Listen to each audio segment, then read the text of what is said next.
संसार माया तयावरी फार धावे चाले मागे मागे सुख दुःख साहे अंगे याने घ्यावे नाम तिसे करणे त्याचे काम धावे चाले मागे मागे सुख दुःख साहे अंगे तुका म्हणे भोळी विठ्ठल कृपेची कोवळी धावे चाले मागे मागे सुख दुःख साहे अंगे पांडुरंगा करो प्रथम नमन पांडुरंगा करो प्रथम नमन दुसरे चरणा संताचे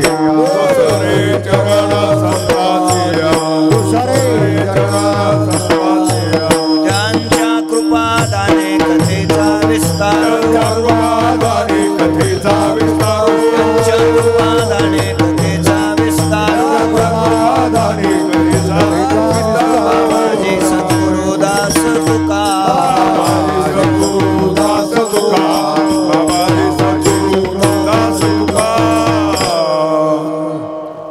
नमो सद्गुरो तुकया ज्ञान दीपा नमो सद्गुरु सच्चिदानंद रूपा नमो सद्गुरु भक्त कल्याण मूर्ते नमो सद्गुरु भास्करा पूर्ण कीर्ती शेवे लागी सेवक झालो तुमच्या लागलो निज चरणा तुमच्या लागलो निज चरणा तुमच्या लागलो निज चरणा शेवे लागी सेवक झालो तुमच्या लागलो निज चरणा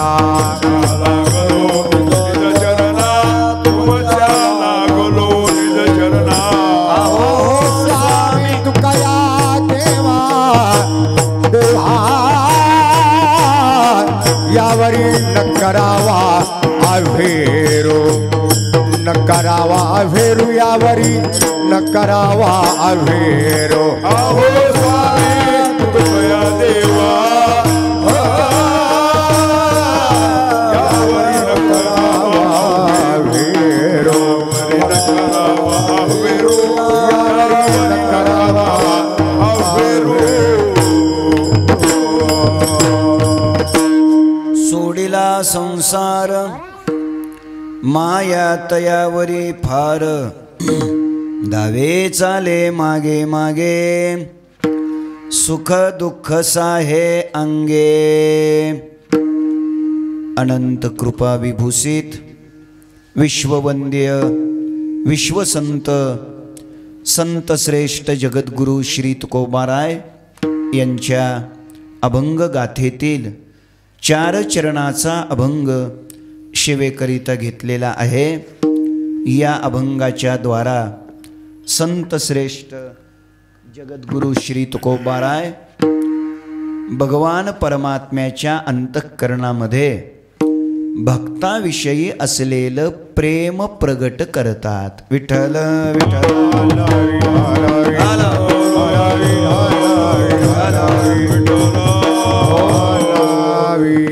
अनंत कोट ब्रह्मांड नायक अकारण कारण करुणा वरुणालय अखिल गुणनिधान भक्तवत्सल जगदाधार रुक्मिणी प्राण संजीवन भगवान श्री पंढरीश परमात्म्याच्या असीम कृपेद्वारा ज्ञान कैवल्य तेजोनिधी विश्वमाऊली ज्ञानोबाराय वैराग्य शिरोमणी संत हृदय सम्राट विश्ववंद्य जगद्गुरु श्री तुकोबाराय आदी करून सर्व संत महंतांच्या आशीर्वादाने भगवान वैद्यनाथाच्या पवित्र पंचक्रोशीमध्ये वाघबेट तालुका परळी या गावामध्ये प्रतिवर्षाप्रमाणे संपन्न होत असलेला वारकरी संप्रदायाचे थोर संत भगवान श्री पंढरीरायाचे महान भगवत भक्त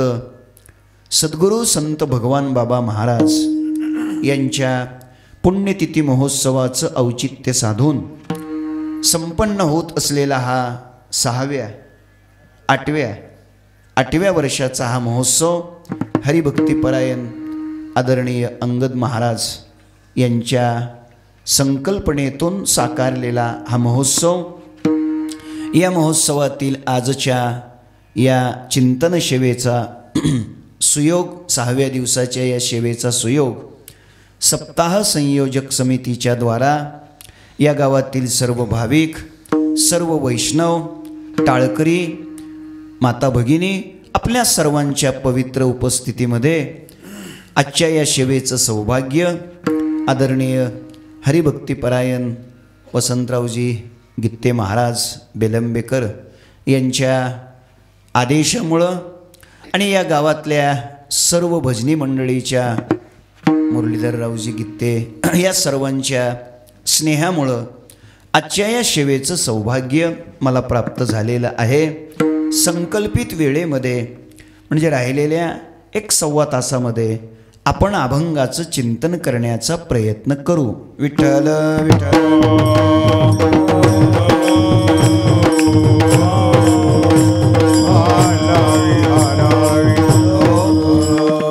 मोठ्या श्रद्धेने, अत्यंत उत्साहाने, भावपूर्ण हृदयाने आपण हा महोत्सव इथे संपन्न करत आहात.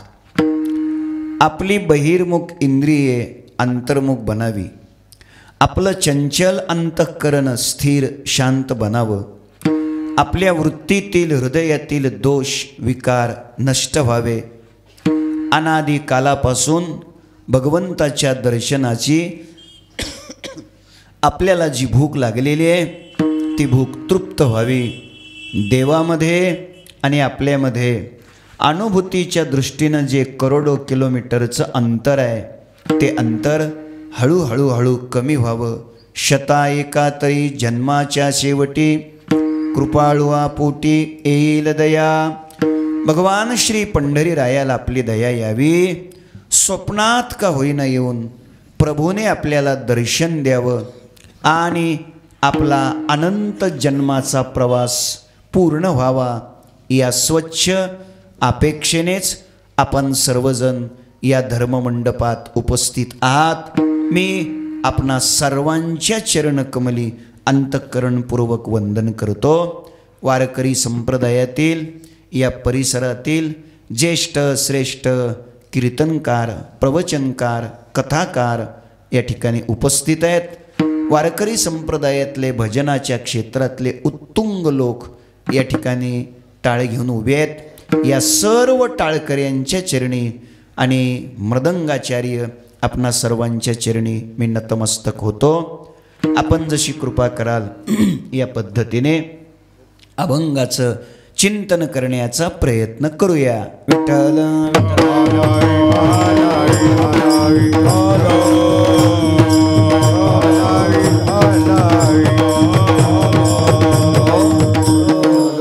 सेवेकरिता घेतलेला अभंग तुकोबारायांचा आहे.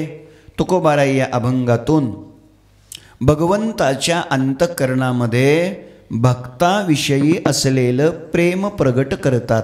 लक्ष द्या, भगवंताच्या अंतःकरणामध्ये भक्ताविषयी प्रेम असतं, भक्ताच्या अंतःकरणामध्ये देवाविषयी प्रेम असतं आणि तुमच्या माझ्या आपल्या अंतःकरणामध्ये आपल्या कुटुंबाविषयी प्रेम असतं.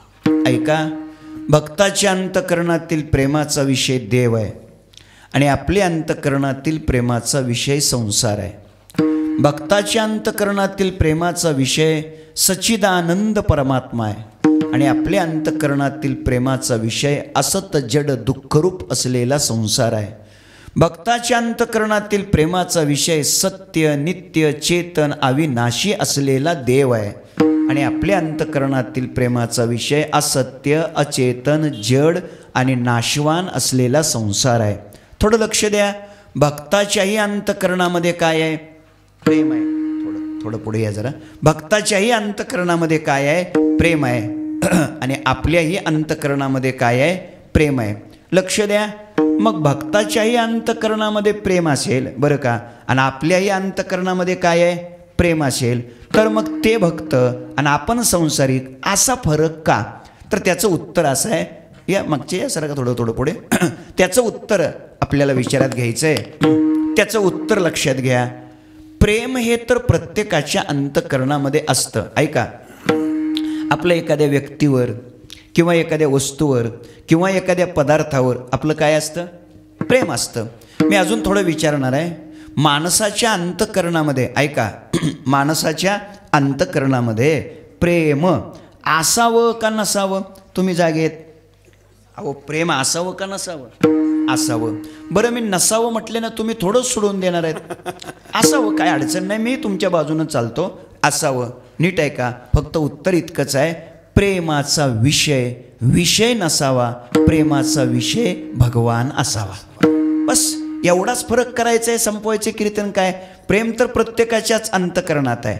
फक्त प्रेमाचा विषय नाशिवंत नसावा, प्रेमाचा विषय शाश्वत अविनाशी असावा. लक्ष द्या. भक्ताच्याही अंतःकरणामध्ये काय आहे? प्रेमच आहे.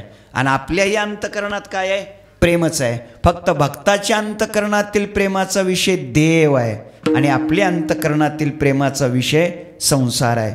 अजून सोपं करायचं ठरलं तर ऐका, लक्ष द्या. प्रेमाच्या मोबदल्यात, बरं का, प्रेमाच्या मोबदल्यात आपलं एखाद्या वस्तूवर किंवा व्यक्तीवर किंवा पदार्थावर काय असतं? प्रेम असतं. आणि मग त्याच्या मोबदल्यात कालांतराने आपल्या पदरामध्ये सुख पडतं का दुःख पडतं? जागे आहेत तुम्ही? काय पडतं? बोला. दुःख पडतं. अगदी बरोबर. म्हणजे आपण कोणावर तरी प्रेम करतो आणि त्याच्या मोबदल्यात कालांतराने आपल्या पदरात काय पडतं? दुःख पडतं. हे आपल्याला चांगलं कळतं. तरी सुद्धा आपण प्रेम केल्याशिवाय राहत नाही, हे विशेष. लक्ष द्या. दुःख पडतं. दुसरं काय पडतं? बघा, कीर्तन संपल्यानंतर वयवर्ष 60 ते वयवर्ष 70 या वयोगटातली माणसं जर आपण एकत्र केली आणि त्यांचं एक छोटं संमेलन घेतलं अर्ध्या तासाचं आणि त्यांना विचारलं, आपला आत्तापर्यंतचा 70 वर्षातला अनुभव सांगा, बरं का, असं जर विचारलं तर मला वाटतं हे सगळे लोक आपला अनुभव काय सांगतील? या सगळ्या लोकांचं पहिलं वाक्य काय असेल? या सगळ्या लोकांचं पहिलं वाक्य हेच असेल, महाराज काय खरं नाही. पहिलं वाक्य हेच असेल. दुसरं वाक्य काय असेल या सगळ्याच लोकांचं? या सगळ्याच लोकांचं दुसरं वाक्य हेच असेल, महाराज या दुनियात कुणी कुणाचं नाही. तरी सुद्धा घरी जायची आपण घाई केल्याशिवाय राहत नाही. लक्ष चांगलं द्या. म्हणजे काय सिद्ध झालं? प्रेमाच्या मोबदल्यात आपल्या पदरात फक्त काय पडतंय? दुःखच पडतंय. संतांना हाच प्रश्न विचारा, प्रेमाच्या मोबदल्यात तुम्हाला काय मिळतंय? त्यांनी उत्तर दिलंय, प्रेम सुख देई, प्रेम सुख देई, प्रेमाविन नाही समाधान, प्रेमाविन नाही समाधान. प्रेम सुख देई, प्रेम सुख देई, प्रेमाविन नाही समाधान, प्रेमाविन नाही समाधान. प्रेम सुख देई, प्रेम सुख देई, प्रेमाविन नाही समाधान. प्रेमाविन नाही समाधान. प्रेम सुख देई, प्रेम सुख देई, प्रेमाविन नाही समाधान.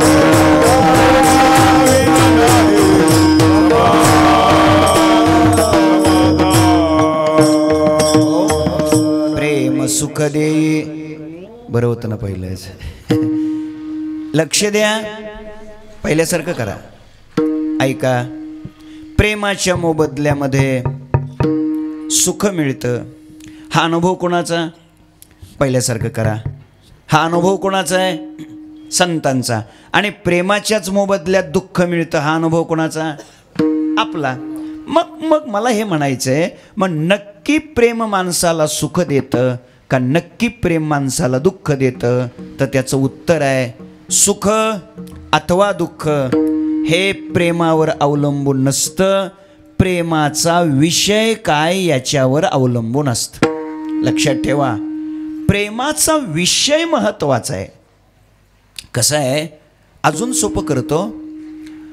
साधूच्या जीवनात, महात्म्याच्या जीवनात काम, क्रोध, लोभ, अहंकार, भ्रम हे विकार असतात का नसतात? तुम्ही जागेत बोला. नसतात. चांगली गोष्ट आहे, तुम्ही नसतात हे उत्तर दिलंय, त्याबद्दल मी आभारी आहे. अगदी बरोबर. पण आता पुढचं सांगतो, काम, क्रोध, लोभ, अहंकार हे विकार साधूच्याही जीवनात असतात. आता लगे असतात मी म्हणले बघा, लगे असतात मी म्हणले. खरं म्हणजे कीर्तन होईपर्यंत तरी एका पक्षात राहो. ठीक आहे, असू द्या. तर आता दोन्ही उत्तर देतो. नसतात अगदी बरोबर आहे, असतात हेही बरोबर आहे. दोन्ही कसं बरोबर? उत्तर देतो. अहो, काम, क्रोध, विकार जर साधूकडे असले तर ते साधू कसले? ते विकार नसतातच, संपला विषय. पण मग असतात म्हणले त्याचं काय? तर त्याचं उत्तर असं आहे, साधूच्या जवळ काम असतो, साधूच्या जवळ क्रोध असतो, साधूच्या जवळ लोभ असतो, साधूच्या जवळ सुद्धा अहंकार असतो. फक्त या काम, क्रोध, लोभ, अहंकार या विकाराचा विषय नसतो, या विकारांचा विषय देव असतो. हा फरक आहे. ओव्या देतो नव्याद्यातल्या. ज्ञानोबाराय सांगतात, ते माझे निकामे सकाम, ते माझेनी प्रेमे सप्रेम, ते माझिया भुली सभ्रम नेनती लोक, ते अहंकारू वाहत अंगी, आम्ही हरीचे भूषावया लागी, ते लोभी एकची जगी, माझे निलोभे. सिद्ध काय झालं? सगळे त्यांच्याजवळ आहे. अहंकार देवाचाच, लोभ देवाचाच. तुकोबारायचं चरण सांगतो, तुकोबाराय सांगतात, काम, क्रोध, लोभ, स्वार्थ अवघा माझा पंढरीनाथ. थोडक्यात काय? साधूच्या जीवनामध्ये असलेल्या विकाराचा विषय देव असतो. हा मुद्दा इथं. विकार दुःख देत नाहीत. ऐका, त्यांचा विषय काय आहे हे अत्यंत महत्त्वाचं आहे. आणि म्हणून मुद्दा माझा इतकाच आहे, प्रेम सुखात व दुःख देत नसतं, त्या प्रेमाचा विषय काय आहे हे महत्त्वाचं आहे. जाऊ दे, अजून सोपं करतो. साधूला घर असतं का नसतं? बोला ना. असतं. आणि संसारिक माणसाला घर असतं का नसतं? असतं. मग दोघालाही घर, तर मग एकाला साधू का म्हणायचं आणि एकाला संसारिक का म्हणायचं? तर त्याचं उत्तर आहे, साधूची घराची संकल्पना आणि संसारिक माणसाची घराची संकल्पना याच्यात जमीन आसमानाचं काय आहे? अंतर आहे हो. विचारा साधूला घर. साधू आपल्या घराची संकल्पना सांगतात, हे विश्वची माझी घर, निरंजनी आम्ही बांधिले घर, वैकुंठ भुवनी घर केले, ज्ञानदेवा घर, चिदानंदी नारायणी वसले घर, निरंतर आनंद पुष्कळ प्रमाणात. साधूची घराची संकल्पना काय आहे बघा. आणि आपल्याला जर विचारलं आपलं घर, तर आपण काय सांगतो? आपलं घर आपण म्हणतो लगेच महाराष्ट्रात. पण पुन्हा त्यांना विचारलं, महाराष्ट्र काही छोटा आहे का? महाराष्ट्रात कुठं? महाराष्ट्रात मराठवाड्यात आहे ना. मराठवाड्यात, पश्चिम महाराष्ट्रात नाही जमायचं, मराठवाड्यात. पुन्हा मी विचारलं, मराठवाडा म्हणजे काय छोटा आहे का? 7 जिल्ह्यांनी एकत्र आला तो मराठवाडा. मराठवाड्यात कुठं? बीड जिल्ह्यात. परभणीत नाही जमत, बीड जिल्ह्यात. बरं ठीक आहे. पुन्हा मी विचारलं, बीड जिल्हा काय खिशात बसतो का तुमच्या? बीड जिल्ह्यात कुठं? परळी तालुक्यात. पुन्हा विचारलं, परळी तालुका तरी काय छोटा आहे का? परळी तालुक्यात कुठं? कनेरवाडी. चांगली गोष्ट आहे. पुन्हा मी विचारलं कनेरवाडी म्हणजे तरी गाव बारकाय काय? कनेरवाडीत कुठं? 3 नंबर वार्डात. राईट ना? 3 नंबर वार्डातच काय?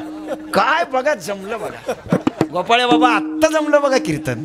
हा, आणि एवढं शिकावं लागतं, त्याशिवाय रोज तारखा भेटत नाही. 3 नंबर वार्डात. 3 नंबर वार्डात कुठं? मंदिराच्या शेजारी. बघा बरोबर. पण पुन्हा मी विचारलं अहो 3 नंबर वार्डात विठ्ठल रुक्मिणी मंदिराच्या शेजारी काय घरं कमी आहेत का? तिथं नेमकं कुठं? ते नाही का म्हणले 2 मजली. पुन्हा मी विचारलं ते 2 मजल्यात कुठं? त्याने सांगितलं खालच्या मजल्यातली मागची खोली आपलीच आहे म्हटलं. नीट कीर्तन आहे का?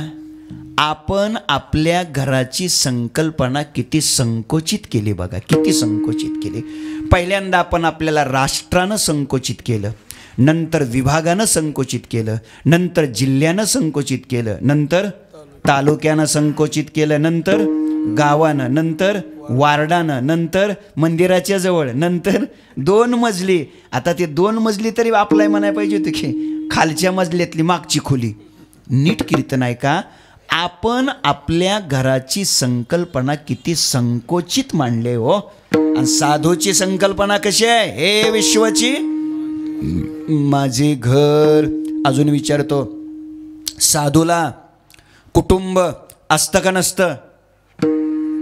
असतं. संसारिक माणसाला कुटुंब असतं का नसतं? असतं. मग दोघात फरक काय? पुन्हा हाच फरक आहे, दोघाच्या संकल्पना वेगळ्या वेगळ्या आहेत.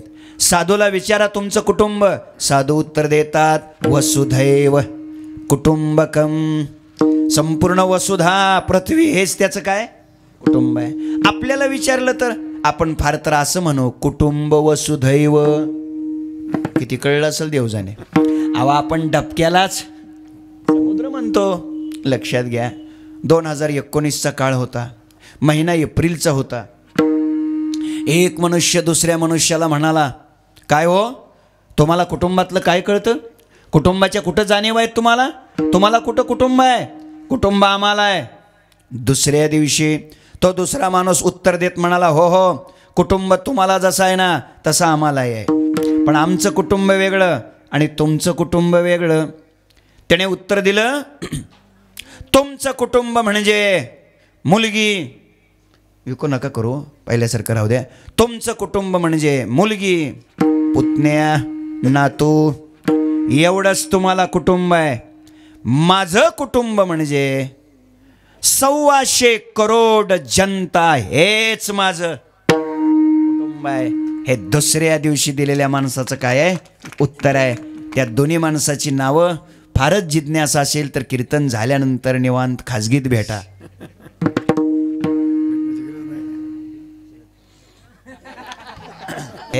आता याच्यात कोणाचं कुटुंब कोणतं एवढं तुम्ही आपलं घरी गेल्यावर लावून घ्या. तेवढं काय उघडं करीत नाही मी का आपल्याशी सगळं बोला लागलोय? कुटुंब दोघालाही आहे, साधूलाही आहे, आपल्याला बी आहे. घर साधूला बी आहे, आपल्याला बी आहे. मग फरक काय? फरक हा आहे संकल्पना वेगळी आहे. लक्षात घ्या मायबाप, या मंडपात इथं यायचंय कशाला? कुटुंब बदलण्याकरता, घर बदलण्याकरता इथं यायचं नाही. आपल्या जीवनातल्या संकल्पना बदलल्या पाहिजेत, विचारसरणी बदलली पाहिजे, वागण्याची पद्धत बदलली पाहिजे.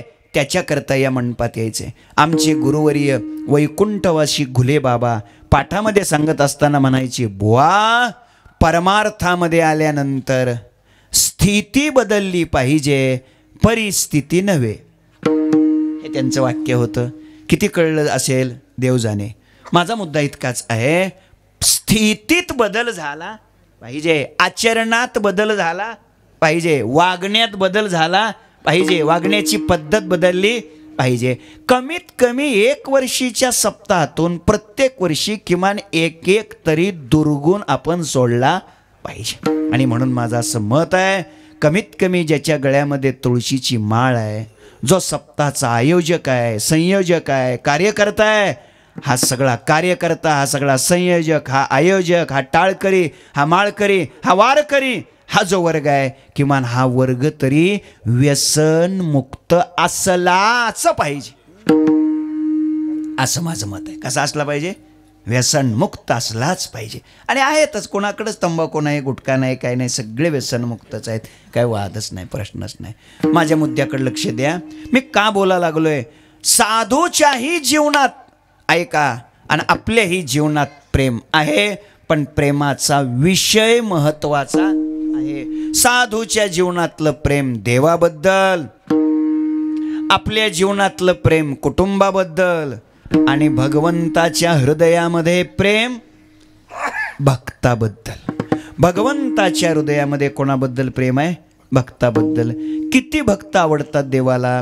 पहिल्याच अध्यायामध्ये ज्ञानोबराय बोलतात, देखा नवलतया प्रभूचे अद्भुत प्रेम भक्ताचे, जे सारथ्यपणे पार्थाचे करीत असे. ऐका, अर्जुनाच्या बद्दल भगवंताच्या अंतःकरणामध्ये केवढं प्रेम आहे, जे सारथ्यपण पार्थाचे करीत असे. बघा, म्हणजे काय? म्हणजे अर्जुनाबद्दल एवढं प्रेम, अर्जुनाच्या रथाचं सारथ्य पण कुणी करावं? देवानी करावं, भगवंताने करावं. इतकं भगवंताचं अर्जुनाबद्दल काय आहे? प्रेम आहे. लक्ष द्या.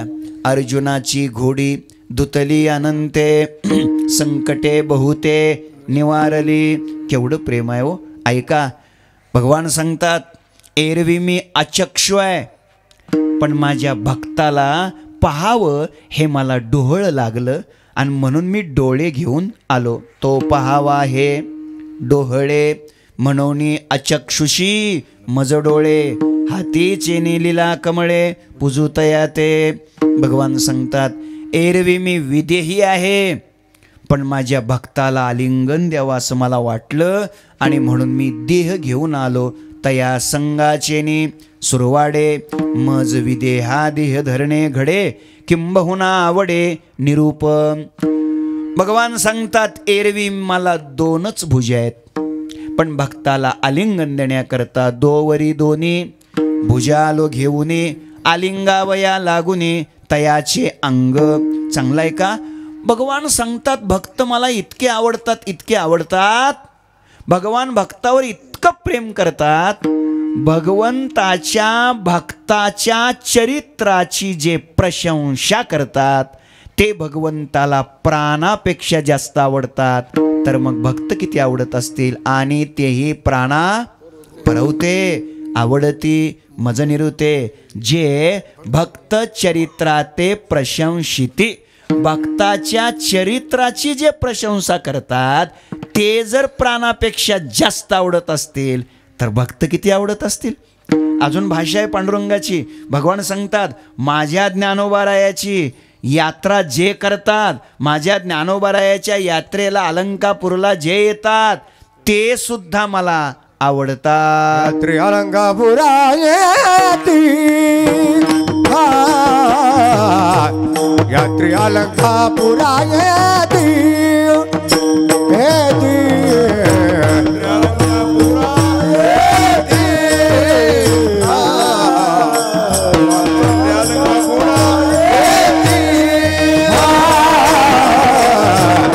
यात्री अलंकापुरा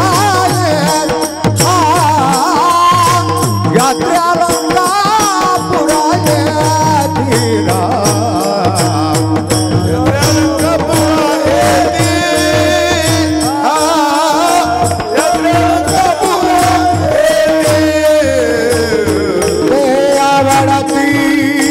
विठ्ठला, टाळी वाजवा. आवडती विठ्ठला, विठ्ठला विठ्ठला, पांडुरंग प्रसन्नपणे, पांडुरंग प्रसन्नपणे आवडती विठ्ठला, आवडती विठ्ठला, पांडुरंग प्रसन्नपणे, पांडुरंग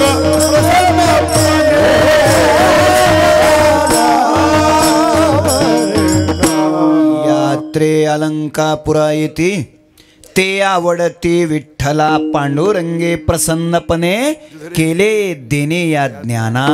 लक्ष द्या, ज्ञानोबारायाच्या यात्रेला येणारे वारकरी पांडुरंगाला आवडतात, मग ज्ञानोबाराय किती आवडत असतील. लक्ष द्या, जरा थोडं चांगलं लक्ष द्या. भगवान परमात्म्याच्या अंतःकरणामध्ये भक्ताविषयी किती प्रेम आहे, किती प्रेम आहे बघा. ऐका, आवडते काही भक्ताविन देवा,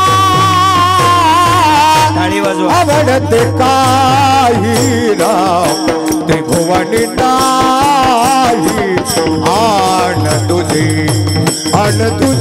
नाही, त्रिभुवनी नाही आन तुझी.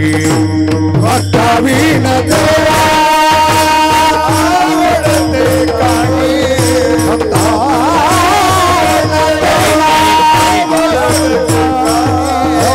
त्रिभुवनी नाही आन तुझे राम, आन तुझे त्रिभुवनी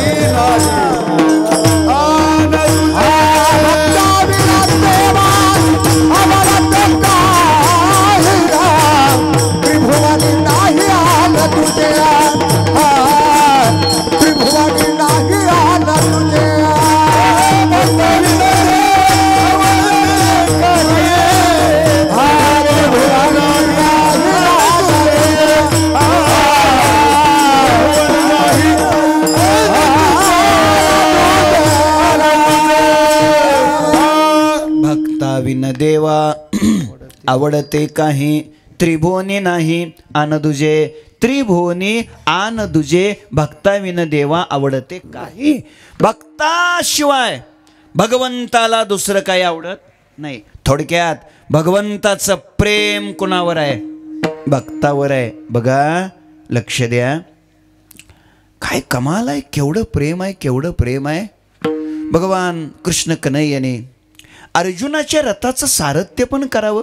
अर्जुनाची घोडी धुतली अनंते, संकटे बहुते निवारली.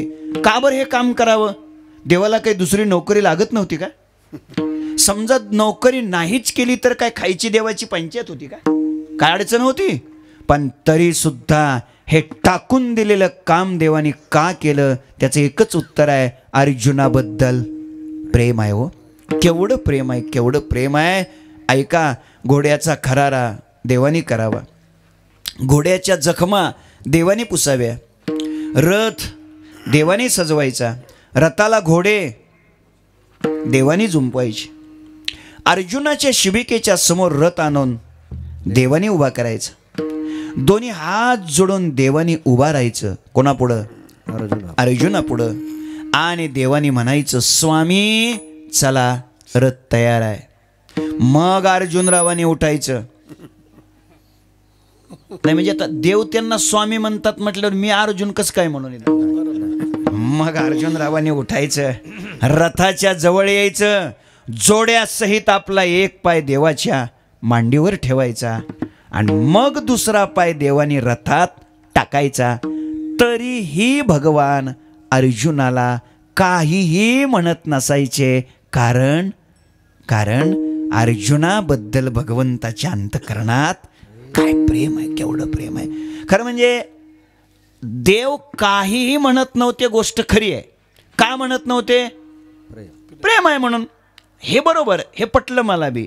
पण देव काहीच म्हणत नव्हते म्हणून अर्जुनानं जोड्यासहित मांडीवर पाय ठेवणं हे अर्जुनाचं वागणं बरं नव्ह. हे योग्य आहे का? ठीक आहे हो, महाराज काही म्हणत नसले म्हणून आपण कसं बी त्यांच्याजवळ वागणं बरं नाही. महाराजाला जेवायला यावं लागतं, मुक्कामाला यावं लागतं, त्यामुळे त्यांचा नाईलाज असतो, विषय सोडून द्या. खरी गोष्ट. पण मग आपण कसे, हे लक्षात ठेवा जरा. का बरं अर्जुनानं असं वागावं? हे योग्य आहे का अर्जुनाचं वागणं? बरं, तुम्ही लक्ष देताय म्हणून बोलतो, जर अत्यंत महत्वाचं. सुज्ञ लोक आहेत, अजून तरी जागे आहेत, आणि म्हणून जरा महत्वाचा मुद्दा तुमच्या पुढे मांडतो मी. श्रीमद भगवद्गीतेच्या, ऐका, श्रीमद भगवद्गीतेच्या 11व्याच अध्यायात अर्जुनानं पहिल्या श्लोकात कबुली दिली, मोहोयम विगतो मम, अशी कबुली दिली.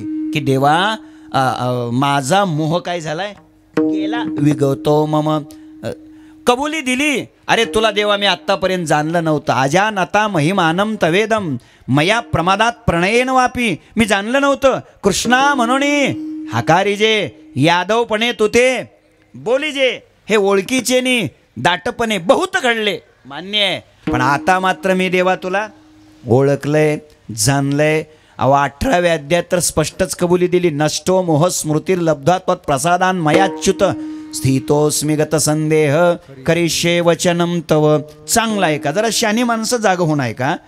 म्हणजे 11व्या अध्यायात 18व्या अध्यायात अर्जुनानं काय कबुली दिली? देवा मी तुला ओळखलं, मी तुला जाणलं. बरोबर.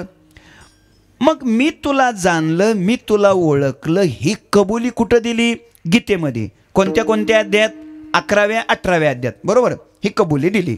मला उत्तर द्या, ही गीता अर्जुनाने युद्धाच्या 19व्या दिवशी ऐकली का 20व्या दिवशी ऐकली? कमाल आहे. अहो ही गीता कोणत्या दिवशी ऐकली? पहिल्या दिवशी. हा मग असं बोला की पहिल्याच दिवशी ऐकली. बरोबर. आणि पहिल्याच दिवशी ही गीता ऐकली आणि पहिल्याच दिवशी गीतेत अर्जुनानं देवाला कबुली काय दिली? मी तुला जाणलं, ओळखलं, अशी पहिल्याच दिवशी कबुली द्यायची. आणि पुन्हा राहिलेले 17 दिवस जोड्यासहित पाय देवाच्या मांडीवर ठेवायचा. हे वागणं बरं आहे का? का अर्जुनानं असं करावं? तुम्ही आता कीर्तन झाल्यावर अर्जुनाला फोन लावूनच विचारा असं का केलं गड्या? आपलं मी कीर्तन सांगतो तुम्हाला. मी आता त्या खोलात काय जात नाही, आपलं पुढचं सांगतो. मी हा प्रश्न मी उपस्थित करत नसतो नेहमी करता, पण जरा लोक जागे दिसले मला म्हणून म्हणलं सांगू. माझा मुद्दा इतकाच आहे, असं केलं तरी सुद्धा देवाला राग आला नाही. त्याचं कारण आहे भगवंताच्या अंतःकरणात. बोला. प्रेम आहे. प्रेम. केवढं प्रेम आहे हो? जी गोष्ट देवाने आपल्या आईला, भावाला आणि वडिलाला सांगितली नाही, ती गुह्य गोष्ट भगवंताने कोणाला सांगितली? अर्जुनाला. जेन संगेची पितया वसुदेवाशी, जेन संगेची माता देवकीशी, जेन संगेची बंधू बळीभद्राशी, ते गुह्य अर्जुनेशी बोलत. ऐका ऐका, आईला, वडिलाला, भावाला न सांगण्यासारखी गुह्य गोष्ट भगवंतानी कोणाला सांगितली? अर्जुनाला. तुम्ही लोक म्हणाल अशी काय ती गोष्ट असेल बरं की आईला, वडिलाला आणि भावाला न सांगण्यासारखी गोष्ट देवाने अर्जुनाला सांगितली? अशी काय गोष्ट असेल? सांगू का? ती काय गोष्ट असेल ती गोष्ट मी तुम्हाला सांगणार नाही. का सांगणार नाही? अहो गुह्य आहे. गोष्ट कशी आहे? गुह्य आहे. मग एवढी गुह्य गोष्ट एवढी जाहीर लाऊड स्पीकरवर कशी काय सांगायची सांगा ना. मी एका गावी असंच बोललो. असंच एक पोरगं पुढं बसलेलं होतं. ते म्हणलं महाराज मग माईक बंद करून सांगा. ऐका, खरंच सांगतो, गोष्ट कशी आहे? गुह्य. आई वडिलाला, भावाला न सांगण्यासारखी गोष्ट मी तुम्हाला कशी काय सांगायची सांगा सांगा. मला वाटतं आपले हे लोक म्हणत असतील वाघबेडकर, मग आमची तारीख कशाला घेतली? हे लय अवघड असतंय महाराज. तारीख घेतली ना, लोकाला वाटतंय बाबाचा 7 बाराच लिहून घेतला. आता काय सांगावं? तारीख घेतली की फार अवघड असतं. काही देणं घेणं नसतं. गेलंच पाहिजे, सेवा केलीच पाहिजे आणि ते आपलं कर्तव्यच आहे, काय वाद नाही. ऐका, पण खरंच सांगतो, ती गुह्य गोष्ट काय, ती गोष्ट तुम्ही मला विचारू नये आणि मी सुद्धा तुम्हाला ती सांगू नये. मला वाटतं आता तर हे लोक म्हणत असतील महाराज काय बी झालं तरी चालेल, पण काय करा सांगाच. पण खरंच सांगतो, ही गोष्ट सांगण्यासारखी नाही. मला वाटतं आता तर तुम्हाला वाटत असेल मग कीर्तनाला आमचा एवढा थंडी गारव्यात येऊन उपयोग काय? काय करा तुम्ही ही गोष्ट सांगाच. बर सांगतो. वाटायला उचल ना व्यवस्थित. ठीक आहे, मग ऐका. तुमच्या जबाबदारीवर का तर तुम्ही जबाबदारी घेतली बेलंबेकरांनी म्हणून सांगतो. ऐका, खरंच सांगतो, ती गुह्य गोष्ट काय, खरं सांगतो, ती गोष्ट खरं म्हणजे सांगण्यासारखी नाही. पण आता घेतली जबाबदारी तर ऐका. स्वतःची सक्की बहीण कशी पळवून न्यायची ही गुह्य गोष्ट कृष्णाने अर्जुनाला सांगितली. आता होते काही सांगायचं पण तुम्हाला दमच निघाना. सांगा सांगा तर घ्या ऐकून. आता मी तरी काय करू. तो संन्यासी होनी जनी चोरून नेली माझी भगिनी परे विकल्पुन धरी जे म्हणी मी तू दोन्ही स्वरूप एक. माझा मुद्दा इतकाच आहे. केवढं प्रेम हो, केवढं प्रेम. थोडक्यात काय एक ओवी देतो ज्ञानोबरायची. ज्ञानोबराय सांगतात या जगदीश्वराचे प्रेम एत दिसत असे निरुपम कैशे पार्थे येणे सर्वोत्तम पुण्य केले. काय अर्जुनानं पुण्य केलं असेल थोडक्यात ऐका. आत्तापर्यंतच्या कीर्तनात तुम्ही काय ऐकलंय? हेच ऐकलंय की भगवंताच्या अंतःकरणात भक्ताविषयी प्रेम. तर चला आता उत्तर द्या मला. आपण सगळेच देवाचे कोण आहोत? भक्त. अगदी बरोबर, अगदी बरोबर बोलायचं बरोबर आहे ना त्याचं. भक्त. आणि देवाचं प्रेम कोणावर आहे? भक्तावर. तर मग आपल्यावर देवाचं प्रेम का नाही? आपण कधी पंढरीला गेल्यावर मस्तक देवाच्या चरणावर टेकवल्यावर देवानं कधी आपल्या पाठीवरून हात फिरवला का? कापूस विकला का? सोयाबीनचा काय भाव आला? असं काही कधी कधी कधी आहे का? काय मोंड्यात कसं कसं चाललंय काय काय चौकशी केली का? काहीच नाही. आपल्या पाठीवर हात पडतो कोणाचा? ते पाठीमाग ओढून काढणारा यम. त्याचा हात असा पडतो महाराज. असं असं ढकलून बाजूला काढतो. उभा राहू देत नाही देवापुढं. असं फेकून देतात, ढकलून बाजूला काढतात. मला वाटतं कदाचित ती देवाचीच इच्छा असावी. ही पिढा लवकर हाकला, जाऊ द्या, ढकला बाजूला. हे घरनं येताना भलती यादी घेऊन आले. ऐका, ढकलून बाजूला काढता तो. तरी सुद्धा हा पट्ट्या मंदिराच्या बाहेर आल्यावर काय म्हणतो माहित आहे का? मोकळं दर्शन झालं. आता मोकळं दर्शन झालं का मोकळं केलं? नीट मुद्द्याकडे लक्ष द्या. माझा मुद्दा इतकाच आहे. देवाचं प्रेम भक्तावर. आपण सगळे भक्त. मग आपल्यावर प्रेम का नाही? तर त्याचं उत्तर शोधायचंय. देवाचं प्रेम भक्तावर आहे हे बरोबर आहे. आपण भक्त आहोत हेही बरोबर आहे. आपल्यावर प्रेम नाही हेही बरोबर आहे. मग देवाचं प्रेम कोणत्या भक्तावर आहे? त्या भक्ताचं लक्षण तुकोबाराय अभंगाच्या पहिल्या चरणात सांगतात. सोडिला संसार, सोडिला संसार,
संसार माया तयावरी फार. अभंगाच्या पहिल्या चरणामध्ये जगद्गुरु संत श्रेष्ठ श्री तुकाराम महाराज देव कोणत्या भक्तावर प्रेम करतो त्या भक्ताचं लक्षण, लायकी, पात्रता, योग्यता पहिल्या चरणात सांगतात. काय सांगितली पात्रता, काय सांगितलं लक्षण, कोणत्या भक्तावर देव प्रेम करतो? तसं तर श्रीमद भगवद्गीतेमध्ये भक्ताचे प्रकार 4 केले. चतुर्विधा भजन्ते माम जनाः सुकृतिनो अर्जुन आर्तो जिज्ञासुरर्थार्थी ज्ञानीचे भरतर्षभ इत अर्थ तो अर्थाचे निव्याजे जिज्ञासू तो जाणावयाची लागी भजे तिजे नेते इच्छे जे अर्थसिद्धी मग चौथीयाची ठाई काहीच करणे नाही या कारणे म्हणे पे पाही ज्ञानी या जो. चला पुष्कळ विचार आहे सोपं करायचं आहे आपल्याला. इथं अर्थ जिज्ञासू अर्थार्थी ज्ञानी कुठं लोकांना तकलीफ द्या दिवसभर शेतातलं काम केलेलं असतं साधं सोपं आपलं तर सोपं आहे का. देव कोणत्या भक्तावर प्रेम करतो तुकोबारायांनी सोपं केलं. त्याचं लक्षण त्याची पात्रता सांगितली काय सोडीला संसार माया तयावरी फार ज्याने संसार सोडला देव त्याच्यावर फार माया म्हणजे प्रेम करतो. किती सोपं केलं. ज्यानं संसार सोडला देव त्याच्यावर प्रेम करतो म्हणजे आपला तर पत्ता कट झाला. एका झटक्यात तुकोबारायांनी बाद केलं राव आपल्याला. देव कोणावर प्रेम करतो बोला ना बोला तरी कोणावर प्रेम करतो देव. पण कोणत्या भक्तावर ज्यानं संसार सोडला त्याच्यावर देव काय करतो प्रेम करतो. म्हणजे आपला तर झाला का नाही पत्ता कट आता. ठीक आहे तर आता ऐका या पहिल्या चरणावर एक 2-3 प्रश्न आहेत शंका आहेत. कोणते सांगतो. पहिली शंका ही आहे आतापर्यंतच्या कीर्तनात देवानं प्रेम केलंय म्हणून मी तुम्हाला उदाहरण कोणाचं सांगितलं अर्जुनाचं बरोबर. आता ऐका तुकोबाराय काय सांगतात कोणत्या भक्तावर देव प्रेम करतो ज्यानं संसार सोडला त्याच्यावर. तर पहिला प्रश्न हा आहे अर्जुनानं संसार सोडला होता का नाही. मग अर्जुनानं संसार न सोडता देवानं अर्जुनावर प्रेम कस काय केलं आणि मग अर्जुनावरच केलं तर तोच देव आमच्यावर प्रेम का करत नाही. म्हणजे देव सुद्धा तोंड बघून गुलाबजामुन वाटतो नाही असंच म्हणावं लागेल ना. सांगा बरं देव कोणावर प्रेम करतो कोणत्या ज्यानं संसार सोडला. मग अर्जुनानं संसार सोडला होता का. अर्जुनाला किती बायका होत्या 1 2 3 काय 10-5 मागं पुढं सांगा काय बिघडते काय बिघडते 4 7 ऐका नक्की अर्जुनाला किती बायका होत्या हे तुमच्यापैकी कोणालाच सांगता येणार नाही. मी सांगतो ऐका अर्जुनाला किती बायका होत्या हे मला सुद्धा सांगता येत नाही. पण पुढचं नीट ऐका हे मला का सांगता येत नाही त्याचं उत्तर ऐका. अर्जुनाला किती बायका होत्या हे अर्जुनालाच माहीत नव्हतं मला कसं सांगता येईल. आता हे अर्जुनाला कसं माहीत नव्हतं हे मात्र मला माहिती आहे बरं. ते अश्वमेध यज्ञ करायचा ठरला. श्यामकर्ण घोडा सोडला. अर्जुनराव आणि कृष्णकन्हैया या घोड्याचं रक्षण करायला निघाले. घोडा पोचला. घोडा ज्यानं अडवला त्याला सांगायचं शरण ये मांडलिक हो. नाही शरण आला युद्धाला तयार राहा. असं चाललं. एक जणाने घोडा अडवला शरण आलाच नाही. युद्ध सुरू झालं. रक्ताच्या थारोळ्यात पडला तो योद्धा. आता काही क्षणात मरणार. ऐका अर्जुनाचं बाण मारणं चालूच आहे. कन्हैयानं सांगितलं अर्जुना थांब. का बाण मारू नको का. अरे मराल ते. अर्जुन म्हणलं मरू दे ना. अरे नाही मारू नको. म्हणजे का अहो आपला घोडा अडवलाय त्याने मरू द्या. नाही थांब बाण मारू नको. का अरे मरून जाईल. मरू द्या ना म्हणे देवा. अरे काय मरू द्या तुला माहित नाही ते कोण आहे. अर्जुन म्हणलं कोण आहे. देवाने सांगितलं हे तुझं पोरग आहे. तो होता बब्रुवान. अर्जुनानं विचारलं देवाला माझं पोरग कसं काय. देवाने सांगितलं अर्जुना तुझ्या ध्यानात नाही तू पाठीमागं तीर्थयात्रेला गेला नव्हता का. ते तीर्थयात्रेला गेल्यावर तिकडंच एक लग्न केलेलं तू दिंडीला गेल्यावर. हे तुझ्या ध्यानात नाही म्हणे. ध्यानात नाही तुझ्या. जरा माझ्या मुद्द्याकडे लक्ष चांगलं द्या. काहीतरी कळलं का तुम्हाला. बरं जाऊ द्या चला. अर्जुनालाच आपला बारदाना किती आहे ते माहित नव्हतं तर मला कसं सांगता येईल बरं. तर पहिला प्रश्न अर्जुनानं संसार सोडला होता का बोलत जा. नाही. मग देवानं अर्जुनावर प्रेम का केलं आणि अर्जुनावरच केलं तर आमच्यावर का करत नाही? पहिला प्रश्न. दुसरा प्रश्न, संसार निर्माण कोणी केलाय? देवानं. मग देवानं निर्माण केलेला संसार सोडायचं आपल्या हातात आहे का? आणि तिसरा प्रश्न, ज्यानं संसार सोडलाय त्याच्यावरच जर देवाला प्रेम करायचं असेल तर मग देवानं संसार अगोदर निर्माण केलाच कशाला हो? आम्हाला चांगलं नादाला लावलं, शेती निर्माण केली, विहीर निर्माण केली, आम्ही सिमेंट काँक्रीटनं बांधून घेतले, नदीहून लांबून पाईपलाईन आणली, चांगली बाग लावली, ते निर्माण केलं, बँक निर्माण केली, FD निर्माण केली, प्लॉटिंग निर्माण केली, गाडी निर्माण केली, आणि आम्ही आता या सगळ्याच्या चांगलं नेटानं नादाला लागलोय. बरोबर आहे की नाही? आपण प्रपंच नेटानं करतो का परमार्थ नेटानं करतो? प्रपंच नेटानं करतो. चांगलं नादाला लागलोय आणि आता देवाने सांगायला सुरुवात केली, सर्व धर्मान परित्यज्य मामेकम शरणम व्रज. ही काय भाषा? म्हणजे अगोदर माणसं चांगली नादाला लावायची आणि पुन्हा सांगायचं सोडून द्या आणि इकडं या. ही काय गंमत आहे? ही काय पद्धत आहे? ऐका ऐका, प्रश्न किती झाले? 3 झाले. कोणते कोणते? देवानं निर्माण केलेला संसार आपल्याला सोडता येतो का? 1. संसार ज्यानं सोडला त्याच्यावरच प्रेम करायचं असेल तर संसार निर्माण केलाच कशाला? 2. अर्जुनानं संसार सोडला होता का? नाही तर देवानं अर्जुनावर प्रेम का केलं? आणि त्याच्यावर केलं तर आपल्यावर का करत नाही? किती झाले प्रश्न? 3 प्रश्न. या 3 प्रश्नाची उत्तरं जर पुढच्या वर्षी तुम्ही बोलवलं तर, कारण आता वेळ संपलेलीच आहे ना. आता थोडं राहिलं, एक अर्धा तासात सगळं आवरायचं. 8:30 ते 10:30 पर्यंत आपल्याला थांबवायचं सगळं. आणि म्हणून सोडिला संसार माया तयावरी फार. प्रश्न आपले ध्यानात ठेवा. पुढच्या वर्षी बघू मग राहिलेलं. प्रश्न ध्यानात ठेवा. सोडिला संसार माया तयावरी फार. ज्यानं संसार सोडला देव त्याच्यावर काय करतो?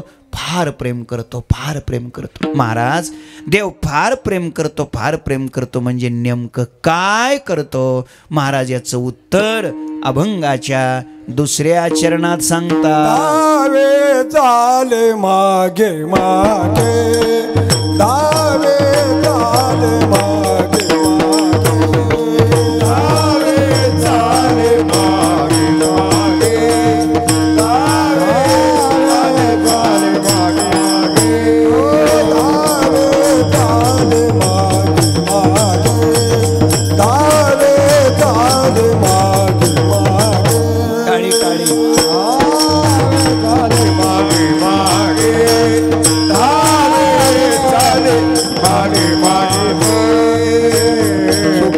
दुःख साहे अंगे, सुख दुःख साहे अंगे, धारे चाले मागे मागे, धारे चाले मागे मागे.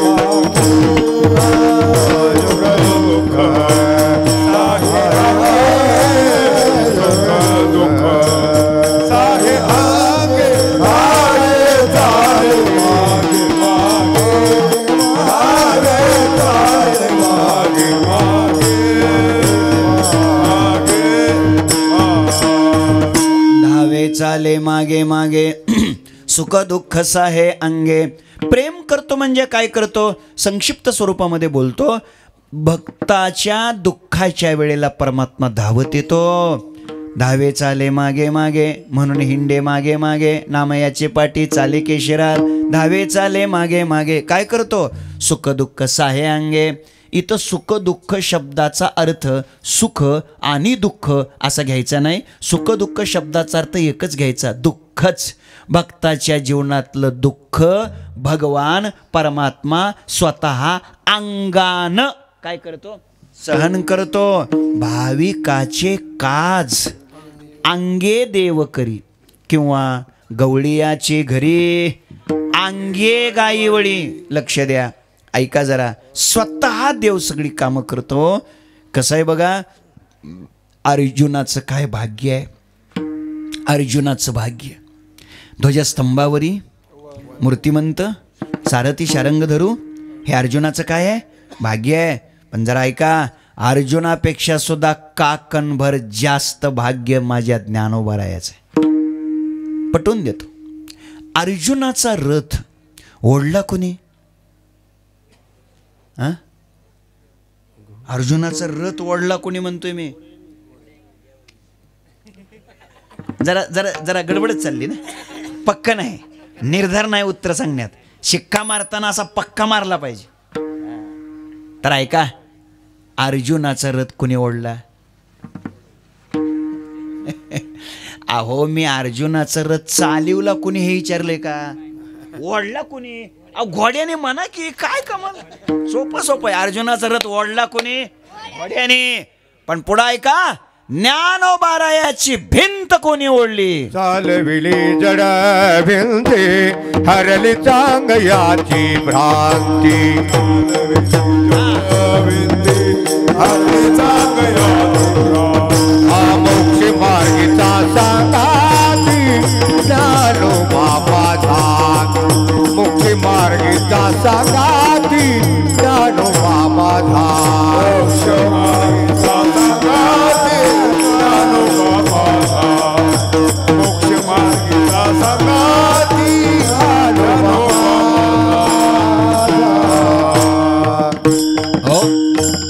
चालविले जड भिंते, ज्ञानोबारायाची भिंत चालवली. पुढे ऐका, ज्ञानोबारायाची भिंत ओढली कोणी? ज्ञानियाची भिंत अंगे ओढी. मुद्द्याकडे माझ्या लक्ष द्या, चांगलं नीट ऐका.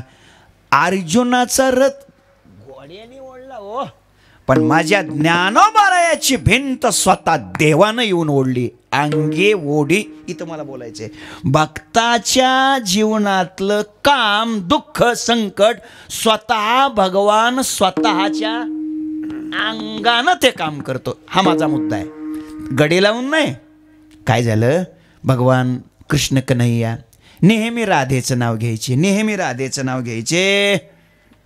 आता देवाने घेतलेलं राधेचं नाव या 16,108 जणीला सोसत नव्हतं.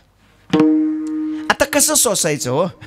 त्यांना वाटायचं आम्ही लग्नाच्या बायका, आमच्या देखत तिचं नाव कसं. आणि बरोबरच आहे की, सोसत नव्हतं. तेवढ्यात 10 वाजता समोरून राधा का येऊ नये? भगवान म्हणाले, अहो पाहता काय, अतिथी देवो भव, अतिथीचा आदर करावा, सत्कार करावा, ही आपली संस्कृती आहे. अगोदर मनात रागच होता. सत्यभामा माता आतमध्ये गेल्या आणि काय केलं? उकळतं दूध आणलं हो, उष्ण दूध आणलं आणि राधेच्या हातात दिलं. आणि मग राधेनं काय हो, श्रीकृष्ण गोविंद हरे मुरारे हे नाथ नारायण वासुदेव असं म्हणत म्हणत ते दूध प्राशन करून टाकलं. 10 वाजून 2 मिनिटांनी. बरोबर 10:30ला कीर्तन संपलं. राधामय्या निघून गेल्या. भगवान कृष्ण कन्हैया अंतपुरात गेले, शयन कक्षात गेले, पलंगावर पहुडले. सत्यभामा माता चरण संवाहन करू लागल्या. पाय चेपता चेपता देवाच्या तळव्याला, पायाच्या तळव्याला हात लागले तर अक्षरशः असे फोड आलेले. देवाच्या तळव्याला असे फोड आलेले. विचारलं सत्यभामेनं, धनी स्वामी कुठं गेलते, कुठं पोळलं तुम्हाला? देवाने सांगितलं, आपल्या घरीच पोळलं. घरी पोळलं? कोणी पोळवलं तुम्हाला? भगवान म्हणाले, हा तुझ्याच हाताचा प्रताप. म्हटले म्हणजे? सांग बरं, मगाशी 10 वाजून 2 मिनिटांनी राधेला कसलं दूध प्यायला दिलं होतं? आणि मग खरं बोलावं लागलं. म्हणे उष्ण होतं, उकळतं होतं. आणि मग भगवान म्हणाले, उष्ण दूध पिल्यावर, उकळतं दूध पिल्यावर फोड येतील, नाही तर काय होईल? हे वाक्य ऐकल्यानंतर सत्यभामा माता खवळल्या. ओ देवा, हे असलं परळीला, वाघबेटला, कीर्तनात जाऊन सांगायचं, घरी नाही चालत. म्हणजे काय? काय म्हणजे काय म्हणजे? दूध कोण प्याली? राधा. आणि फोड तुमच्या पायाला. हे काय गौड बंगाल? असं कधी ऐकलं का तुम्ही? कीर्तनकार आजारी पडले, इंजेक्शन पकवाजाला केलं आणि गुण गायकाला आला. असं कधी झालं का? बोला ना, असं कधी होतंय का? होतंय का रे दादा? होतंय का असं? काय नाही म्हणता राव. अहो कोरोनात सगळं असंच झालं, असंच झालं महाराज. माणसं मारली हो, लोकांनी माणसं मारली. आता काय सांगू, तुमच्या माझ्या प्रत्येकाच्या कुटुंबात असा आघात झाला, लक्षात ठेवा. घटलेली घटना सांगतो मी तुम्हाला, पुष्कळ आहेत पण एक सांगतो. येरमाळ्यातून बार्शीकडे निघालं, घाटातून खाली उतरल्या थोडं खराब रस्ता राहिला ना ते घाटात, तेवढं तिथनं खाली उतरले एक पहिलं गाव लागतं पिंपळवाडी. तिथली घटना सांगतो. साधारणतः 57-58 वर्ष वयाचा माणूस असेल, शेतकरी माणूस. आता त्या काळात तो मोसमच होता पॉझिटिव्हचा. आणि ते म्हणले की डॉक्टर ते एक जणाला, बाबा तुम्ही पॉझिटिव्ह आले. तो म्हातारा म्हणला, काय पॉझिटिव्ह आहे, कसलं पॉझिटिव्ह? अहो तुम्हाला कोरोना झाला. बरं म्हणले, मग आता तुम्हाला क्वारंटाईन व्हावं लागल. तो म्हातारा म्हणला, आता हे कसलं क्वारंटाईन? अहो काय नाही, तुम्हाला खोलीत एका राहावं लागेल.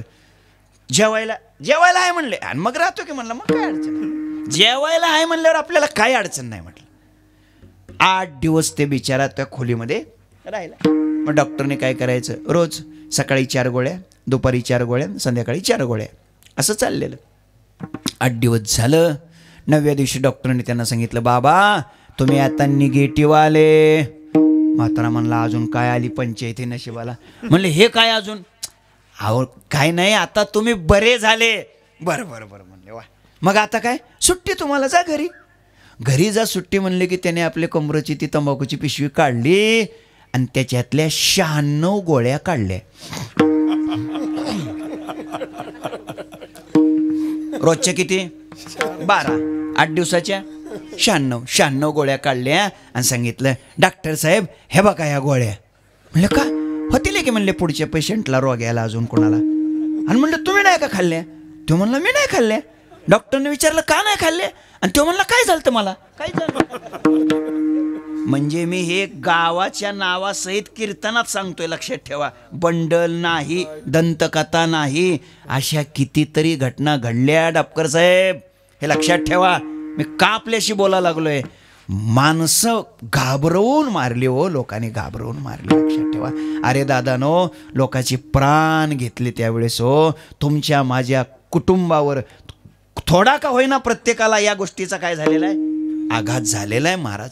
जाऊ द्या, हेतू इतका. आता उगं ते मागचं काढायचं म्हणजे आपल्या जखमा पुन्हा अजून जखमेवर मीठ चोळल्यासारखं आहे. मुद्दा माझा इतकाच आहे, थोडक्यात काय की दूध कोण प्याली? राधा. आणि फोड देवाच्या पायाला, हे कस काय? त्यावेळेस भगवंताने दिलेलं उत्तर गोड आहे. भगवंताने उत्तर दिलं सत्यभामेला, अगं भक्त आणि भगवंत यांचं नातं काय असतं हे तुला काय कळणार? म्हणजे काय असतं?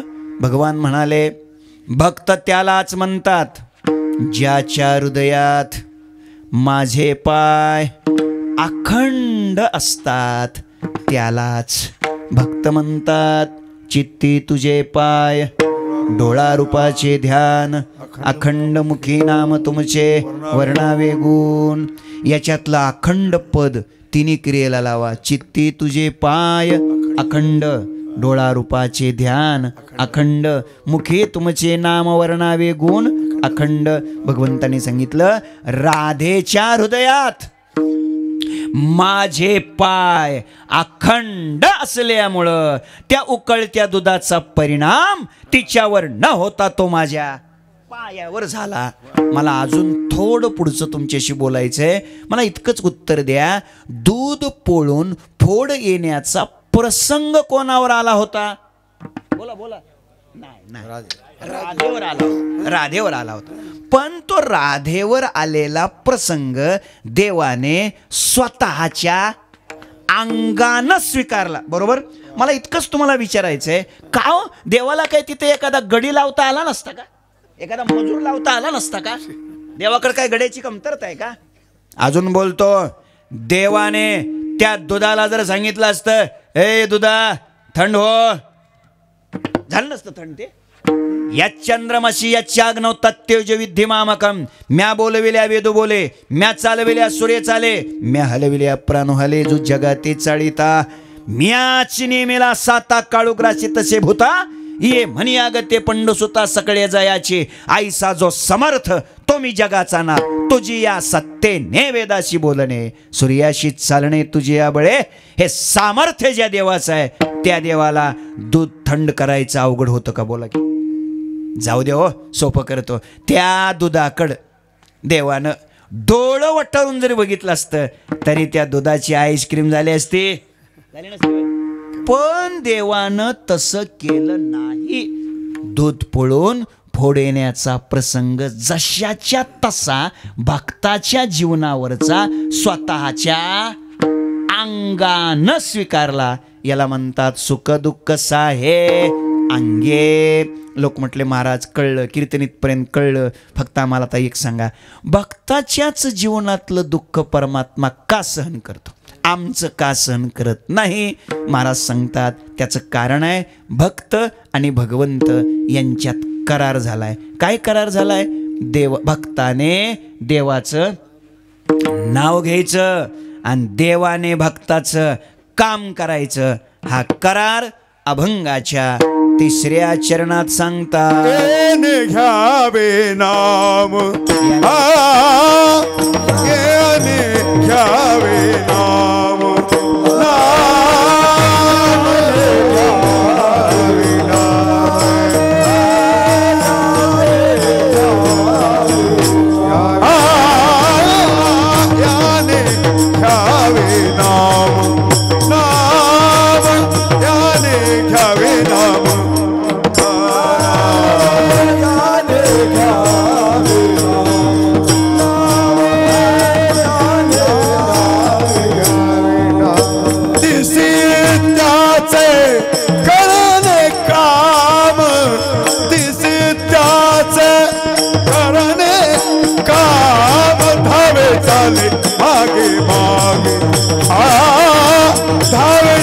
मागे मागे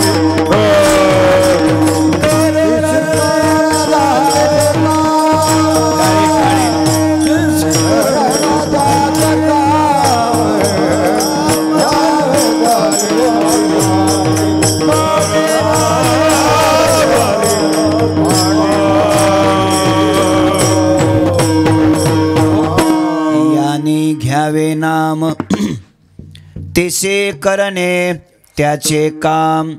ऐका, भक्ताने देवाचं नाव घ्यायचं आणि देवाने भक्ताचं काम करायचं. कोणी कोणी देवाचं नाव घेतलं आणि देवाने त्यांची काय काय कामं केली याची मी तुम्हाला यादी देतो. यादी तुम्ही घ्या, तपासून बघा. यादी सांगतो. दासी पुत्र कन्या, दैत्या घरी रक्षी, चर्म रंगू लागे, कबीराचे मागे, सजन कसाया, माळ्या सावत्यास, नरहरी सोनारा, चोखा मेळ्या संगे, नामयाची जनी, धर्मा घरी पाने, नाम्या सवे जेवी, ज्ञानियाची भिंत, अर्जुनाची रथी, भक्षी पोहे प्रीती, गवळियाचे घरी, द्वारपाळ बळी, एकोबाची रून, अंबऋषीचे सोशी, मीराबाईसाठी घेतो दूध प्याला, विष प्याला का? बर, विष प्याला, दामाजीचा झाला. आहेत जागे आहेत अजून. घडी माती वाहे, हुंडी त्या मेहत्याची, पुंडलिकासाठी अजून तिष्ठत, तुका म्हणे मात धन्य त्याची. कोणी कोणी नाव घेतलं आणि देवानं त्यांची काय काय कामं केली याची मी तुम्हाला आत्ता काय दिली? यादी दिली. या यादीत आपलं कोणाचं नाव नाही नाही नाही आणि या यादीत आपलं नाव यावं अशी आपली अपेक्षा बी नाही. आपली अपेक्षा आहे अनुदानाच्या यादीत नाव, विम्याच्या याद्यात नाव आली पाहिजे. लय ध्यान त्या याद्याकडं आपलं, या यादीकडं कुठलं ध्यान आहे आपलं? चला थोडक्यात काय, नाव घेतलं की देव काम करतो. बरोबर. एक जणांना तर मला विचारलं, मग महाराज माझं का बरं देव काम करीत नाही? मी म्हणलं का? म्हणलं मी नाही काय विठ्ठल विठ्ठल म्हणित. आता त्याचं तरी काय चुकलंय? बरोबरच आहे की आपणच सांगितलं की नाव घेतलं की काम करतो. मी नाही काय विठ्ठल विठ्ठल म्हणत म्हणला, मग माझं का देव काम काय आहे त्याचं बी उत्तर देतो. उत्तर आहे का? उत्तर असं आहे, आपल्या देशात पैसेवाला कोण आहे? बोला ना. अंबानी. तुमच्याजवळ पैसे नाहीत का? बोला ना. मग अंबानीचं नाव का सांगितलं तुम्ही? मी प्रश्न असा विचारला होता का आपल्या देशात जास्त पैसेवाला कोण आहे, अशी माझी भाषा होती का? माझी भाषा काय होती? पैसेवाला कोण आहे. आता पैसेवाला कोणाला म्हणायचं? ज्याच्याजवळ पैसे येतो. भंडारी शेठ पैसेवाला. पैसे येतो पैसेवाला म्हणजे काय? ज्याच्याकडे विना येतो विनेवाला, टाळ आहे तो टाळवाला, मृदंग आहे तो मृदंगवाला. तसं पैसे येतो. मग तुमच्याजवळ पैसे नाहीत का? मग तुम्ही अंबानीचं नाव का सांगितलं? आग बरोबर, त्याच्याकडे जास्त आहेत आणि तुमच्याकडे कमी आहेत. म्हणजे कमी असल्यामुळं, कमी असणं म्हणजे जवळपास नसल्यातच जमा असतं. म्हणजे थोडकं असणं, कमी असणं हे नसल्यातच जमा असतं. तसं कधी मधी विठ्ठल विठ्ठल म्हणणं हे नाही म्हणल्यातच. ध्यानात ठेवा, लक्षात ठेवा. जसं पैसेवाला म्हटलं की अंबानीचं नाव समोर आलं, तसं नामस्मरण करणारा म्हटलं की लोकांनी म्हणलं पाहिजे नाही का ते आमच्या गावातला गीते, अरे काय नामस्मरण. नामचिंतनाचा वाणीला महापूर आला पाहिजे, इतकं नामस्मरण झालं पाहिजे. ओ देवा, त्याशिवाय परमात्मा नाही कृपा करीत हो, त्याशिवाय देव नाही काम करत. म्हणून लक्षात ठेवा, नाव घेतलं की देव काय करतो? काम करतो. महाराज आम्हाला सगळंच कीर्तन समजलं. बस फक्त आता तुम्ही आम्हाला एवढंच सांगा, हे आमचं काम करण्यासाठी आणि आमच्यावर प्रेम करण्यासाठी देवाचा स्वभाव कसा आहे, तेवढा स्वभाव. मने भोळी तुका मने भोळी, तुका मने भोळी, तुका मने भोळी.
विठ्ठल कृपेची कोवळी.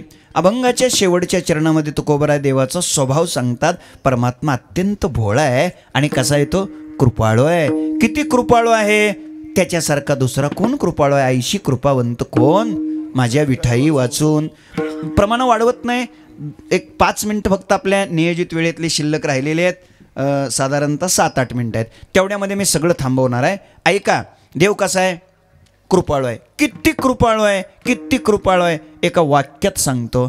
आत्ता सध्या आपण सगळे जिवंत आहोत, ही देवाची कृपा आहे. काय म्हणणं आहे तुमचं? बस की, कशाला व्याख्यान करायचं जास्त? हे बघा, साधं विचारतो. आपण जे जिवंत आहोत ते डॉक्टरमुळं का देवामुळं? बोला ना, नक्की. म्हणजे 100% सांगा, आपल्याला खरं सांगा, कोणी जिवंत ठेवलंय? देवानं. मग आता खरं बोला बरं का, खोटं बोलू नका. आता खरंच बोला. देवानं जिवंत आपल्याला ठेवावं, खरंच आपली अशी लायकी आहे का? आता तुमच्या हसण्यातूनच सिद्ध झालं तशी आपली लायकी नाही. तरी सुद्धा देवानं जिवंत ठेवलंय का नाही? कीर्तन झाल्या झाल्या आपण तंबाखू म्हणून पिचकारी हाणतो का नाही? म्हणजे आपली लायकी आहे का? नाही का नाही? तरी सुद्धा त्यानं जिवंत ठेवलंय का नाही? यालाच कृपा म्हणायचं. दुसरं काय? बस, पुष्कळ विचार आहे, पण मी एका वाक्यात विचार संपवलाय. देव कृपाळू आहे हो. बस, देव आपल्यावर प्रेम करायला तयार आहे. देव आपल्यावर प्रेम करायला तयार आहे. आजचं कीर्तन 6-7 मिनिटांनी संपणार आहे. सगळं कीर्तन आठवणीत ठेवणं तुम्हाला जड जाणार आहे. 2च गोष्टी ध्यानात ठेवा घरी जाता जाता. कोणत्या? आजच्या कीर्तनातून 2 गोष्टी ह्या ध्यानात ठेवा. देवानं आपल्यावर प्रेम करावं असं वाटत असेल तर संसार सोडावा लागतोय. आणि देवानं आपलं काम करावं असं वाटत असेल त्याचं नाव घ्यावं लागतंय. मला वाटतं तुम्हाला या दोन्हीतलं एक पटलं असेल, पण एक खटकलं असेल. पटलं कोणचं असेल? हां, नाव घेतलं की देव काम करतं, हे पटलं असेल. आणि खटकलं कोणचं असेल? हां, संसार सोडायचा म्हणले की लई जीव खालीवरी झाला असेल, खटकला असेल. आणि गोपाळे बाबा, मला एक जणांनी काय विचारलं, म्हणला, महाराज, संसार आपण सोडल्यावर देवाकडं आपलं मग कामच काय राहिलं? काय माणसं डोकं चालवतील? म्हणजे काय देवाला आता दाऱ्यावर न्यायचे का ऊस भिजवायला? अशा टायमाला सांगा. परमार्थातल्या अडचणी सांगा देवाला. त्याच्यासाठी देवाची विनंती करायची असते. मुद्दा इतकाच आहे. तर चला, संसार सोडायचा म्हणजे नेमकं काय? बस त्याचं उत्तर सांगतो आणि सेवा समाप्त करतो. उत्तर आहे का? संसार सोडायचं म्हणजे घरदार, मुलंबाळं, शेतीभाडी, उद्योगधंदा, नोकरी, व्यवसाय, बँक, काय काय जे तुमचं असेल ते, हे असलं काहीही सोडायचं नाही. आता बरं वाटलं ना? जीवा आला ना तुमच्या? बरं वाटलं. मग संसार सोडायचं म्हणजे काय? काय नाही हो, याविषयी आपल्या अंतःकरणात जी आसक्ती आहे तेवढी फेकून दिली की झालं. लक्षात ठेवा, माया तयावरी देवावर, त्याच्यावरची आसक्ती काढा, त्याच्यावरचं प्रेम काढा आणि देवावर लावा. नाही कळलं का? अजून सोपं करतो. संसार करायचा म्हणजे कसं आहे बघा. हे बघा, तुम्ही संसार केलाच पाहिजे, तुम्ही श्रीमंत झालंच पाहिजे, तुमचा मोठा बंगला असलाच पाहिजे. तुम्ही श्रीमंत नाही झाल्यावर आम्हाला कोण बोलवणार? असलंच पाहिजे. तुम्ही श्रीमंत असलंच पाहिजे. 3-3.5 कोटीचा बंगला तुमचा असलाच पाहिजे. तुमच्या बंगल्यामध्ये मोठी मोठी कपाटं असलीच पाहिजे.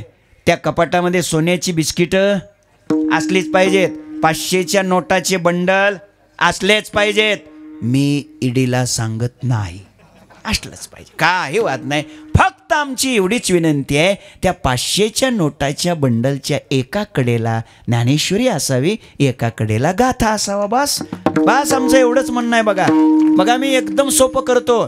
तुम्ही श्रीमंत असलंच पाहिजे, फक्त तुमची श्रीमंती रामाची असावी, रावणाची नसावी. एवढंच आमचं म्हणणं आहे, बाकी काही म्हणणं नाही. लक्षात ठेवा, जरूर करायचा संसार. मग संसार सोडायचा म्हणजे काय? आमचे वैकुंठवासी गुरुवर्य घुले बाबा पाठात सांगताना म्हणायचे, बुवा, संसार सोडायचा म्हणजे काय? मग नेमका संसार करायचा कसा? ते म्हणायचे, संसार माणसानं नेमानं करावा. संसार नेमानं करावा, विधीने सेवन, विषय त्यागाते सम. संसार नेमानं करा आणि परमार्थ प्रेमानं करा.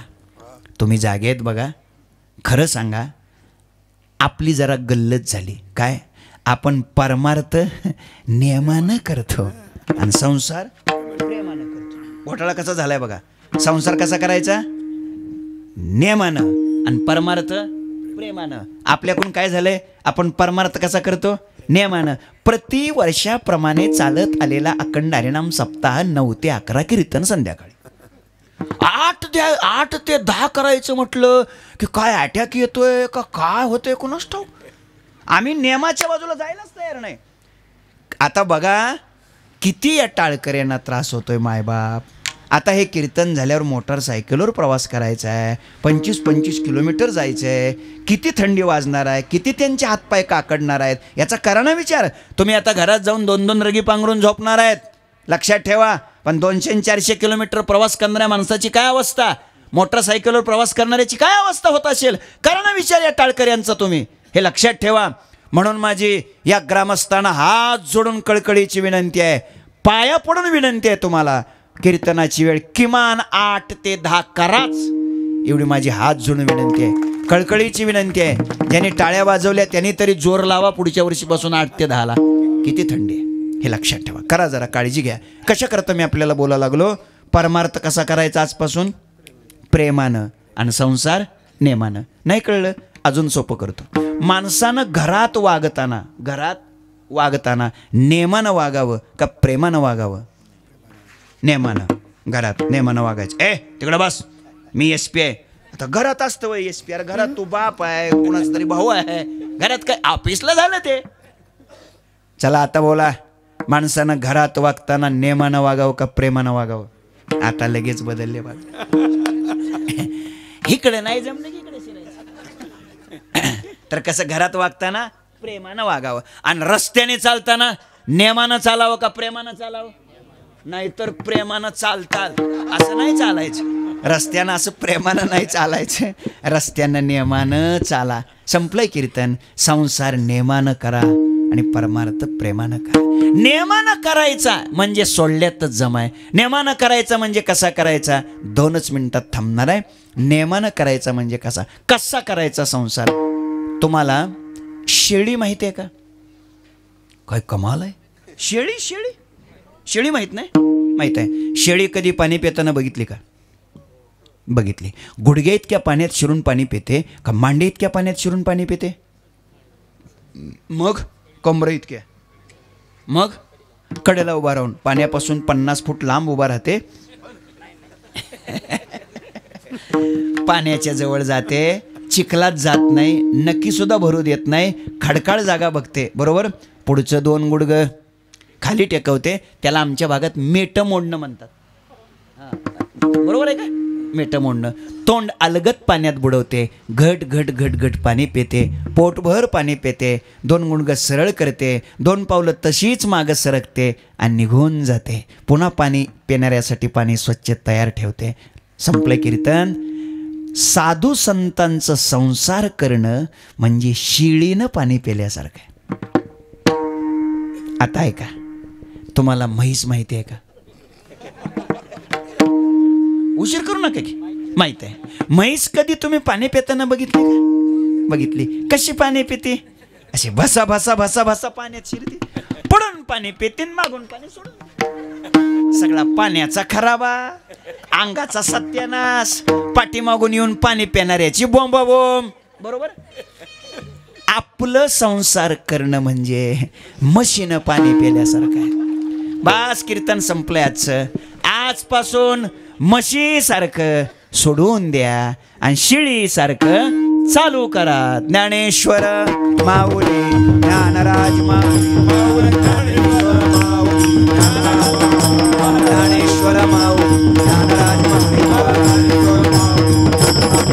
ज्ञानेश्वर माऊली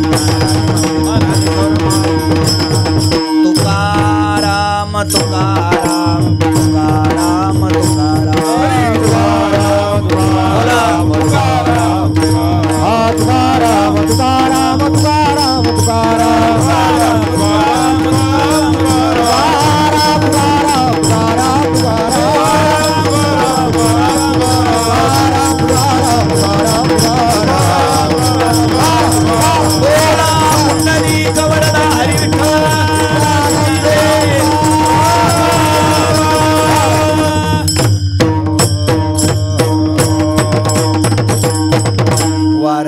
संप्रदायाचे थोर संत भगवान श्री पंढरीरायाचे महाक प्रातस्मरणीय सद्गुरू संत भगवान बाबा महाराज यांच्या पुण्यतिथी महोत्सवाचं औचित्य साधून या वाघबेट या गावातील सर्व ग्रामस्थ, सर्व भाविक, सर्व कार्यकर्ते, सगळी तरुण मुलं, भजनी मंडळी एकत्र येऊन हा उत्सव या ठिकाणी करत आहेत. गेल्या 2-4 वर्षापासून त्यांचा सततचा आग्रही होत होता. यावर्षी माझे आदरणीय वसंतरावजी महाराज गित्ते यांच्या जबरदस्तीमुळं आणि या गावातल्या सर्व मुरलीधररावजी गित्ते आणि सगळं भजनी मंडळी या सगळ्यांच्या प्रेमामुळं मला इथे येण्याचा योग आला. माझे सहकारी आदरणीय केंद्रे महाराज तुळशीरामजी केंद्रे त्यांचे पण साडो येत आहेत. त्यांच्या संबंधामुळे मला आज आपल्या सगळ्याचं दर्शन झालं. उभे राहिलेले सगळे टाळकरी, ज्येष्ठ श्रेष्ठ, सगळी जुनी मंडळी, वारकरी संप्रदायातले भजनमूर्ती गोपाळे बाबा, डाबीकर महाराज, सगळी ज्येष्ठ श्रेष्ठ मंडळी, अत्यंत गोड असे छान मृदंगाचार्य, परिसरातून अनेक गावाहून आता कनेरवाडीकर आहेत, बेलंबेकर आहेत, अनेक गावचे लोक या ठिकाणी उपस्थित आहेत. श्री क्षेत्र परळी वैद्यनाथमधून भंडारे साहेब आहेत. असे सगळी लोक या ठिकाणी उपस्थित आहेत. महाराज आहेत.